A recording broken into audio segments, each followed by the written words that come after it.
हाँ जी, तो आज हमने नागिन 6 का दूसरा एपिसोड देखा और क्या है दूसरे एपिसोड पर मेरा रिव्यू। चलिए बात करते हैं। नमस्कार, आप देख रहे हैं बॉलीवुड स्पाई।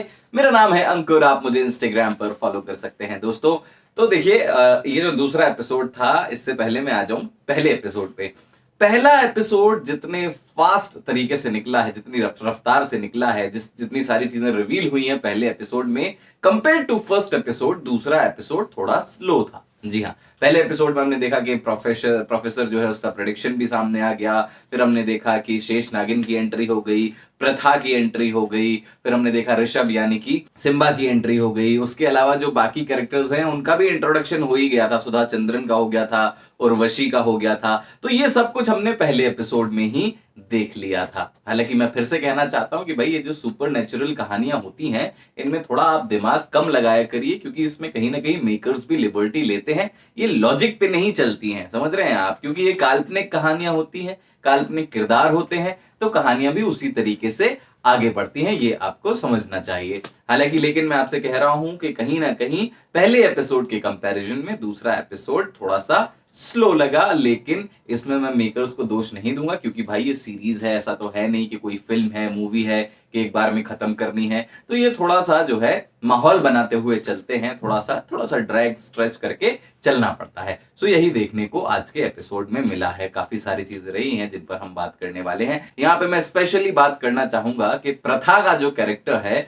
वो अभी भी खुल के सामने नहीं आ रहा है। यानी कि तेजस्वी प्रकाश का जो ये किरदार है, ये थोड़ा सा ना उतना खोल के सामने लाया नहीं जा रहा है, आप ये भी कह सकते हैं। कुछ चीजें खटक रही हैं। एक चीज ये खटक रही है कि कल आपने प्रथा को, यानी कि तेजस्वी का जो किरदार है, उसको आपने एक डबिंग आर्टिस्ट बताया था, एक तरीके से एक इंडिपेंडेंट लड़की बताया था। लेकिन आज वही लड़की जो है हेल्पर बनने को तैयार है। मतलब थोड़ा सा ये हजम नहीं हुआ ना, कि कहीं वो एक डबिंग आर्टिस्ट है और आज वो मतलब बिल्कुल इतनी मजबूर है कि वो एकदम हेल्पर बनी जा रही है। हेल्पर वाला थोड़ा ज्यादा हो गया, मतलब डबिंग आर्टिस्ट से सीधे हेल्पर। जैसे कि आपने शेष नागिन को चलो सिक्योरिटी इंचार्ज बना दिया, थोड़ा सा ऐसे ही कुछ इंचार्ज विंचार्ज टाइप यहाँ पर प्रथा को बनाते, तेजस्वी के किरदार को बनाते, तो थोड़ा सा बेहतर लगता, अच्छा लगता। जैसे कि शेष नागिन को आपने दिया, क्योंकि एकदम ही हेल्पर हो गई है, बिल्कुल ही गिरा दिया है कैरेक्टर को, वो समझ में नहीं आ रहा है। हालांकि जिस तरीके से खोला नहीं जा रहा है इस किरदार को, प्रथा को, यानी कि तेजस्वी का जो कैरेक्टर है उसको, उससे कुछ चीजें समझ में आती हैं। देखो आप ये देखो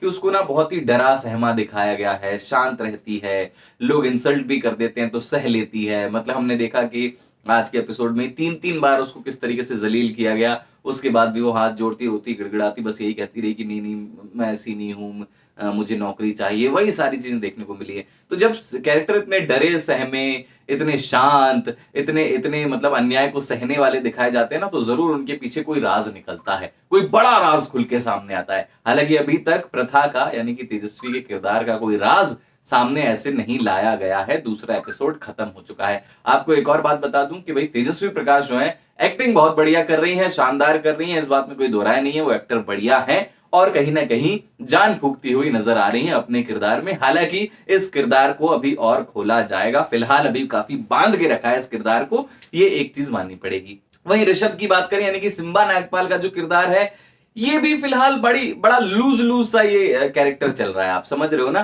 कि उसको वो चिट्ठी मिली है ना, वो आधी फट गई, अब आधे में जितना लिखा हुआ था वही उसने पढ़ा, वो आधी चिट्ठी को ही घुमाया जा रहा है। हालांकि उसको प्रथा पे शक हो रहा है, बार बार उसको देख रहा है, लेकिन कोई भी कदम आगे नहीं बढ़ा रहा है। उसी चिट्ठी में ही आधी चिट्ठी पे उलझा हुआ है, शक होने के बाद भी कुछ नहीं कर रहा है। तो ये चीजें भी समझ में नहीं आ रही कि भाई कैरेक्टर को थोड़ा सा आपको एक्टिव करना पड़ेगा, इतना इतना ड्रैग मत करिए कैरेक्टर को, मेरा ये कहना है ना। हालांकि दूसरा ही एपिसोड है, शायद हमारी एक्सपेक्टेशन भी ज्यादा है, लेकिन ऐसा होना चाहिए, मुझे ऐसा लगता है ना। शादी लंबी आप खींच रहे हो, शादी की जो प्रथाएं चल रही हैं, रिचुअल्स चल रहे हैं, वो लंबे चल रहे हैं, जबकि ऑडियंस का फोकस है शेष नागिन पे, तेजस्वी प्रकाश पे, यानी कि प्रथा के किरदार पे। वो उसके बीच बीच में आप ये चीजें ड्रैग कर दोगे तो फिर ऑडियंस को कहीं ना कहीं वो खटकने लगता है। ये चीजें कुछ थोड़ा सा मेकर्स को ध्यान रखनी होगी। हालांकि कल जितना ग्रिपिंग एपिसोड नहीं था, मुझे लगता है कि एपिसोड थोड़ा और ग्रिपिंग हो सकता था।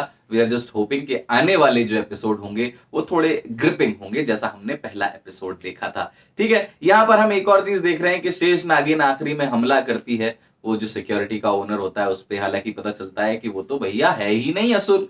अब ये भी बड़ी अजीब सी बात होती है कि आप शेष नागिन है और शेष नागिन मतलब ऐसे ही किसी को कैसे पकड़ सकती है, मतलब शेष नागिन पे कुछ तो पावर्स होनी चाहिए। अब यहाँ पर फिर से मेकर्स को ये ध्यान देना होगा कि भाई देखिए ऑडियंस भी इवॉल्व होने लगी है। आई नो सुपरनेचुरल की ऑडियंस अलग होती है, लेकिन वो भी तो इवॉल्व हो रही है, तो उनके साथ साथ आपको भी इवॉल्व होना पड़ेगा। तेजस्वी के फैन हैं, सिम्बा के फैन हैं, नागिन 6 का एक अलग फैन बेस बन चुका है, तो कहीं ना कहीं वो ये लोग इवॉल्व हो चुकी है ऑडियंस। तो आपको थोड़ा सा जो कैरेक्टर भी आप बना रहे हैं ना ऑडियंस के हिसाब से बने कि भाई अगर शेष नागिन है तो मतलब वो ऐसी गलतियां नहीं कर सकती। शेष नागिन पे इतने तो पावर्स होते हैं कि वो मतलब एक नजर में पहचान ले कि कौन असुर है, समझ रहे हो आप। तो ये वाली चीज थोड़ा सा मेकर्स को ध्यान देनी होगी, मुझे ऐसा लगता है। बाकी ऑल इन ऑल एपिसोड अच्छा जा रहा है, 2 एपिसोड निकले हैं और कहानी अच्छी ग्रिपिंग लग रही है अभी तक। देखते हैं आगे क्या होता है। आपका क्या रिएक्शन है 2 एपिसोड्स के बाद दोस्तों, कमेंट सेक्शन में जरूर बताइएगा। अभी के लिए इतना ही, देखते रहिए बॉलीवुड स्पाई।